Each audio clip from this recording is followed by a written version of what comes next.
Hey everybody, Happy New Year! So excited to start a brand new year of Dawnversations. And today's guest is Jessica Tudos. I actually talked to her prior to the holidays, and I wanted to air this as soon as I could to help everybody get rid of some clutter for the start of the new year. I think it just helps clear your mind as well as your house and apartment, wherever you're dwelling, just to help get rid of some things. And she's going to give us some tips on how to do that. So I hope you enjoy the episode. Would love to have you reach out to me at dawnversations@gmail.com. You can follow me on Pinterest now, YouTube, any of the socials. Okay, here we go.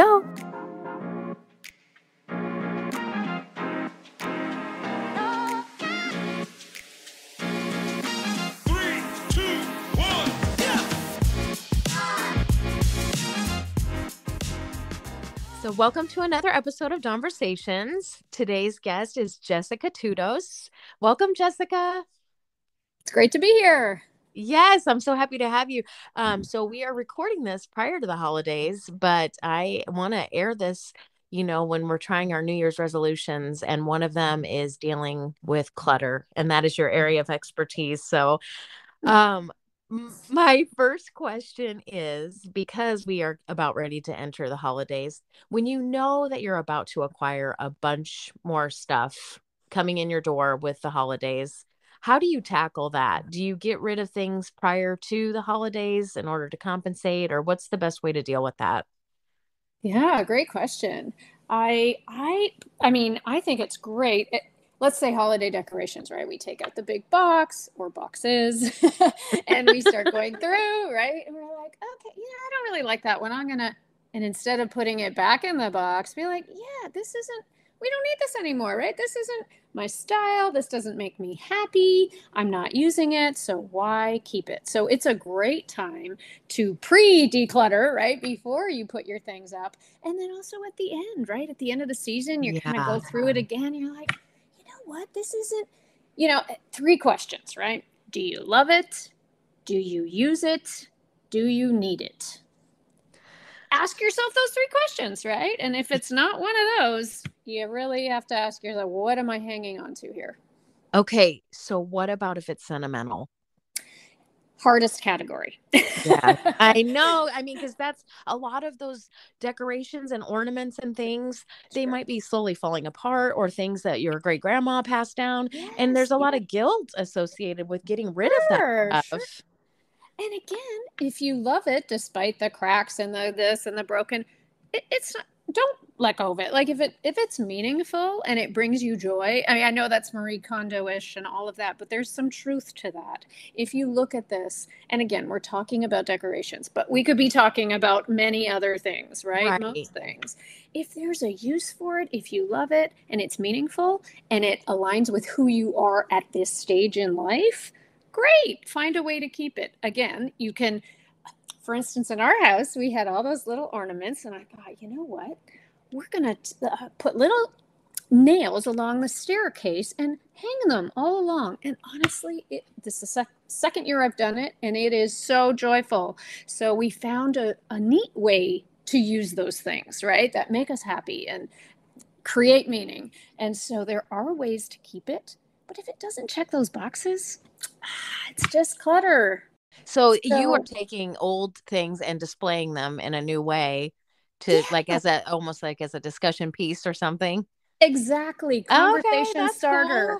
Cool. Total conversation starter. And you can do that in many different ways. You put it all in a basket. Yes, you can hang on your tree, of course. But if there's other ways to use things, make a collage with your photos. There's all sorts of, Pinterest, you can go crazy with all the creative ideas. Right. But thinking creatively, how can you use what you have in new ways in order to enjoy it? As opposed to, if we think about so it's going to stay in a box or in a bin in your basement, in the closet, that's not really we don't enjoy that. I mean, it's just stuck in there. So at least if we're seeing it and using it, great. It's not about getting rid of everything. I am no minimalist. I help people declutter, but Well, and it's so hard too at the holiday time because how do you get your kids to part with their old toys, to bring in space for the new toys? Well, and I think that's a discussion too. As they get older, they can handle that. Where, if you'd like, let's see your list. And if the list has lots of items on, it's like, well, we don't really have room. So are there things that are no longer you're too old for, or that some other, child would really love? This would be a great time to donate it so that you can make room for some of the things on your list. So I think we Right. can teach pretty young, that idea of letting go of what you don't. It's harder with kids, and sometimes you got to do it for them, right? And Yes. not and When they're not when not they're right home. there. Yeah, exactly. Which is So my what husband got too. Yeah, exactly. So what got you into this territory? What sparked your interest in it? Well, it's really funny. It was I sort of fell into it, not realizing that I had been doing it my whole life because I have many interests. I'm a multi-passionate portfolioist. So I have a portfolio life. If you think of a portfolio, lots of different activities, lots of different jobs. And so I had to keep track of things. I couldn't just collect, collect, collect. So I had this ongoing sort of sorting and thinking about, okay, at this point in my life, this is really important. So this is what I'm paying attention to and keeping. And so a friend of mine was doing staging, and the house was just had too much stuff in it. And I started helping out and realized, oh, I love doing this. And I'm an educator by training. I've been an educator my whole career, and doing some advising and counseling. And so it really is not just about the stuff. It's what's underneath, right? Like, why are we holding on to this? So I love helping people discover that and then help them move forward with some very clear, like I have a 2-dose technique, 5 steps. And if you go through the steps, it's much easier to declutter and stay, sustain it. Right. Well, and I think we've all seen at least clips of hoarders better about your own life when you see that show. Sorry. Like, oh, I'm not that far gone. But I saw a quote little blurb that said mess equals stress. And I thought that is so accurate Yeah. because if you have all that clutter around you all the time, it really does take up mental space. Absolutely, absolutely, because you're constantly like your brain has to work so hard to focus and to figure out what you need when you need it. I mean, how many times have we gone to look for something and we don't know where we put it? So then we're either going to go buy a new one, and oh, now we have 3 can openers because we couldn't find it, or you know, and things like, I mean, times 100, right? So there's that, like just wasting time, wasting brain space, like the energy it takes, And never money. money and money, of course. And so all of that is stressful, absolutely. And so when we see it, there's this kind of sinking feeling often of like, oh, I should just deal with this. Like, what's my problem? Why can't I just do it? And just doing it is not always easy because we're attached to these things, like they're part of our identity. And so you Right. have to go deeper a bit and ask yourself those questions, like, why am I hanging on to this? And that's not always easy. So having No. someone to support that process, and that's what I do. That's what my job is. I support that process in a very non-judgmental way because Oh, very much. it's like no guilt, Yeah. no shame. Like we don't need that. We just want to move forward and make Right. progress. I feel like there's so much embarrassment that goes along with it that's unnecessary, but Yeah.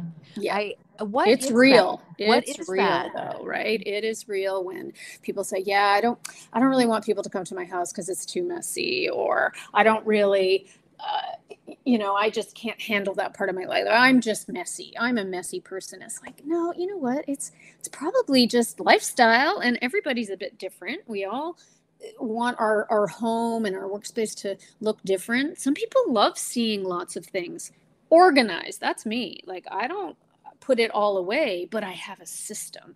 And for others, they don't want anything on the counter. Like it's got to be in a drawer behind a cupboard, whatever, somewhere else.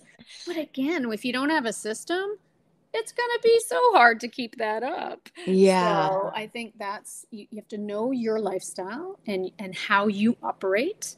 It's not all Pinterest and magazines. Like that's lovely, but that's not Mhm. so real life. So we have Right. busy lives, right? We need to Yes. do a lot of things and we Well, need ways to do it. That's kind of easy, right? We want to make this easier. So, like, some people are forced into it when they move. You know, if you move from a house to a condo, or if you move just from a house to a different house, you are kind of forced with, like, I don't want to move this. Let's just donate it. We don't need it, Right. whatever. But if you don't move, if you have been in the same house for, say, 40, 50 years, and you have Mm-hmm. accumulated so much stuff, like, where do you start? Where is it good? 'Cause it's very Mm-hmm. Mm-hmm. overwhelming, and it's Totally. easy to find avoidance strategies like, you know what, Yeah. I'm just going to watch my TV show. It's a lot easier. Just, we have a big basement, so who cares, right? So Yes. you're right. When it's a forced move or there's a reason to do it, yeah, you have to move quickly, and things happen in a different, sort of with a different level of intensity, I would say. But Hmm. again, I have this technique. So I call it the two-dose technique, my last name. And it's 5 steps. So the T is for thinking about, how do you want to live? Like, really, what are the feelings? Do you want calmness? Do you want joy? What do you need more of? And what do you need less of? And that's your starting point. That's your big why. Because if you don't know why you're doing it, why bother? Right? Then you'll Right. go watch Netflix instead, right? Because, Hmm. this is too hard. But if you know your why, that's where you start. Step 2, you uncover. So you take it. So this is where it gets crazy before it gets better. You take it out. Not your whole house, but let's say the closet. So you take everything out of the closet, every little bit, and you sort it into categories. It's the only way you're going to know what you really have. And so that is important in every area. Sure. So it gets kind of crazy because there's all your stuff. You're like, oh my goodness, we have that many wine glasses? Really? Like platters or whatever. And then the next step is to decide. And this is the hardest part, where, like, do I keep? Is it broken? Okay, I toss it. But can I recycle? Can I sell it? Do I have to return it? Oh, do I have to fix it? Like, these are all decisions to make. Then we organize it. So first you got to do the 3 steps, because if you just jump to, I'm going to reorganize my closet, you're not really getting at the core of it, right? So Sure. then you want to organize it, and you want to contain things. Like, you just loosey goosey items all over. Oh, so hard to keep track of. So now, bins, boxes, little containers, there's a gazillion out there. So they're really good to use. And the last step is to sustain it with a system. Yeah, bring something new in, one thing goes out. That's one way. 20-minute declutter every Friday. That's another. Find a way that works for you and your lifestyle. Right. Those are the 5 steps. And if you go through those steps, the chances of keeping it up and actually feeling really good in your space, it just goes way up. Oh my gosh. Again, because you're clearing mental space too, because you see Totally. all of that unorganization, and it can stress you out, and it can make you overwhelmed. And Yep. so if somebody is not doing it with your assistance, but say a family member comes over and wants to help, that can cause a lot of anxiety, Mm-hmm. because the family Yeah. member may see it as, come on, we don't need this, you don't need this, Yes. let's get rid of Yes. some stuff. And Yeah. that can put fear and panic into the person that's holding on to things. Is it better for a family member just to not even get involved and to get a professional, or is there a way for a family member to handle it in a Yeah, I mean, great question, because it's true. And of course, all family dynamics are different, but I think we have a fear of being judged, like, why are you keeping this? Well, this is actually important to me. So, back off. But right? I think, if there's a way to discuss it ahead of the actual decluttering, is again going back to step 1. Think, like, why are we doing this? Why is it important? I feel really stressed out. I feel like I spend too much time searching for things. I feel this heavy burden of all this stuff. So I'm really trying to find ways to lessen the load, lessen the stress. How can we do this together? If I do this section, do you think you could do your section, and sort of divide it up and give small tasks? Always start small. That's the thing with overwhelm. Sometimes we imagine, oh, I'm just going to declutter my whole house. It's like, oh my God, that takes a week. Like, really, to Right. do it properly. Start with a drawer. Start with your jewelry, or start with the bathroom, or start small, not with memorabilia, because that is tricky. So you want to Hmm. start it with an easy category, and And hopefully the other people in your family can also start with something that they have control over, because I think that's what happens. Then you build momentum and you see the result and you're like, oh, that wasn't so bad. Okay, I'm going to do the next drawer or the next shelf or the next, now I'm going to do books. And then you start to see the result and you feel more confident, and Right.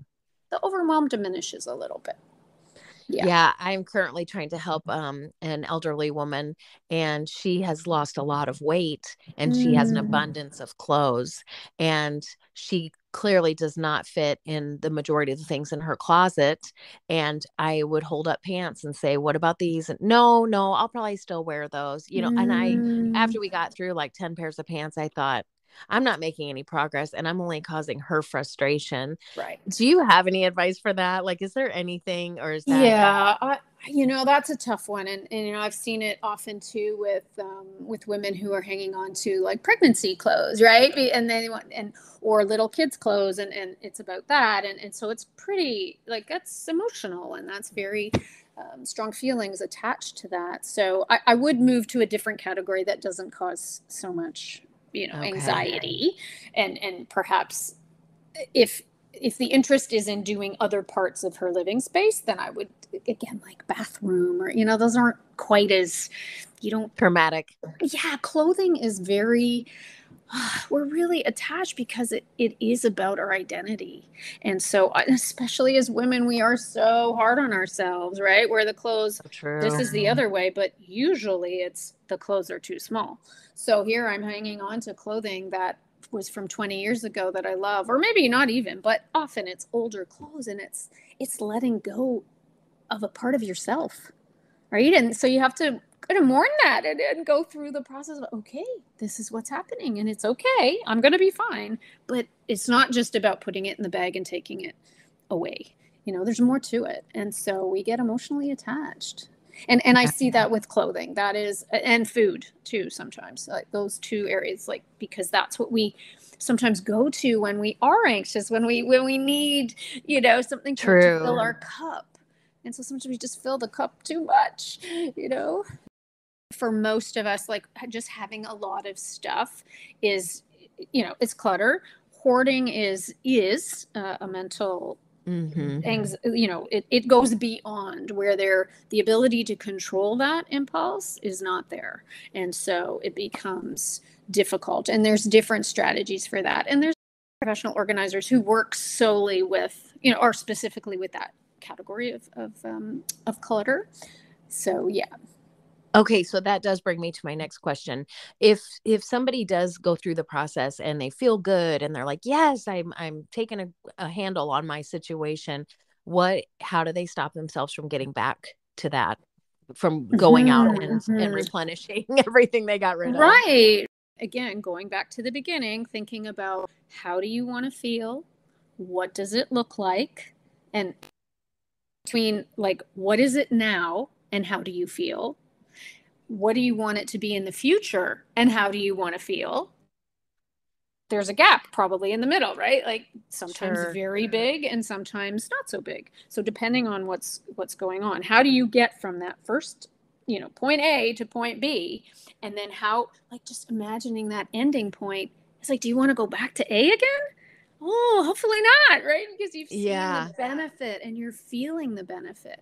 And yeah, do we go out and sometimes overbuy, especially at this time of year? Sure, we do. And I don't, that it's not about being perfect. This is not, no perfection, right? It's just really making progress so that we feel good in our space, so that we're making space for what matters to us the most.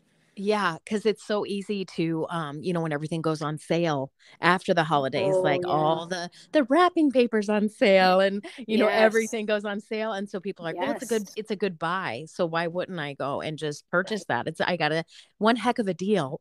Yes, yes.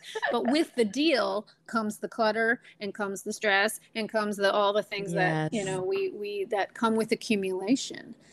If we do that well, then I think it's okay. Like, example is Costco, or is it Costco there too? yes, yeah, Yeah, yeah. Sam's Club, I think, yep, too, or yep, Costco. both. Mm-hmm. So, often, like, Yeah, very good, value for money and all of that, but huge packaging, lots of stuff. Like, how much hand cream do you need? 6 bottles? Really? Like, that's gonna last a long.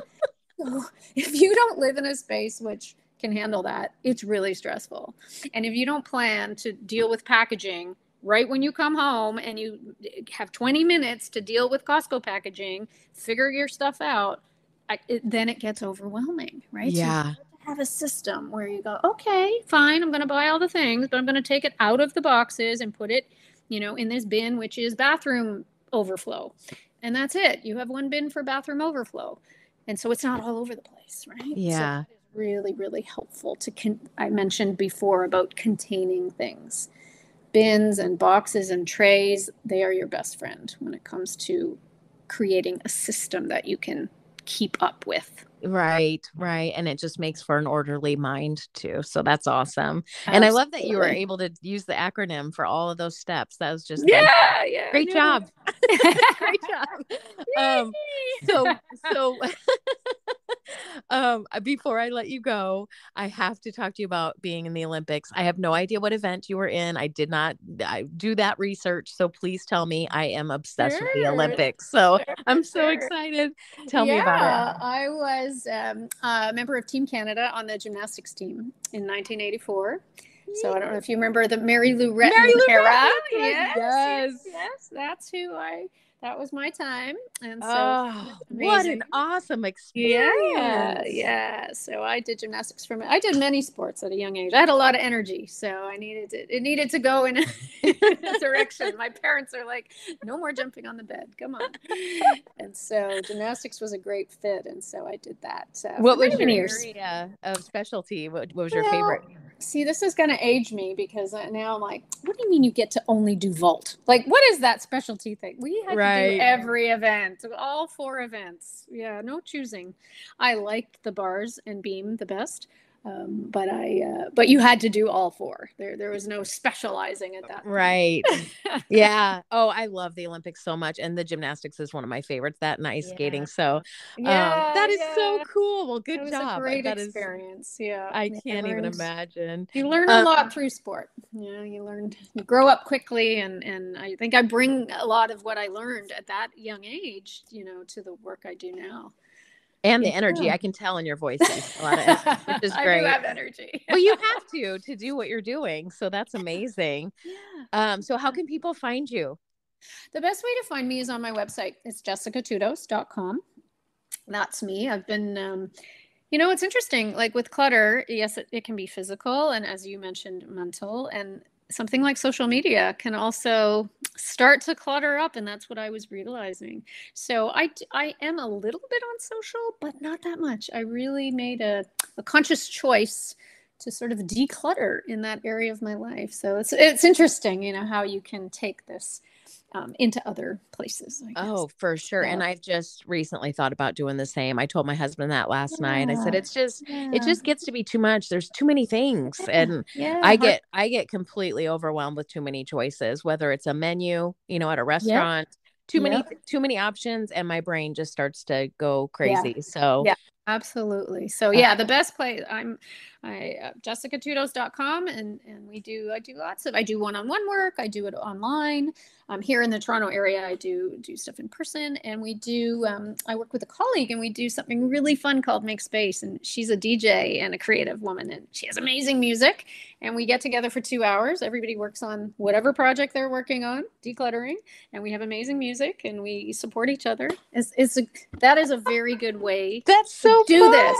It's fun. not by yourself, because sometimes doing it by yourself is really hard. Or if you do it Yeah. by yourself, like use some timers or give yourself a reward, put on great music, like make it fun. Make it This fun. Yeah. shouldn't Not be such something. a terrible chore, right? Like how can Right. so we found this fun way. We do it every month, and so it's great, and it really helps all of us to move forward. So And yeah, stay motivated. I love that idea. yes, Well, you yes. gave me so much helpful information. I hope everybody that's listening gets the same amount of information and definitely checks you out because that's just awesome. Hopefully people get help from that. But thank you so much for your time and I will definitely be in touch. Great, Don. It was great to talk to you. Thanks so much for having me. Yeah, you too. All right. Bye-bye. Bye. Yo, yo.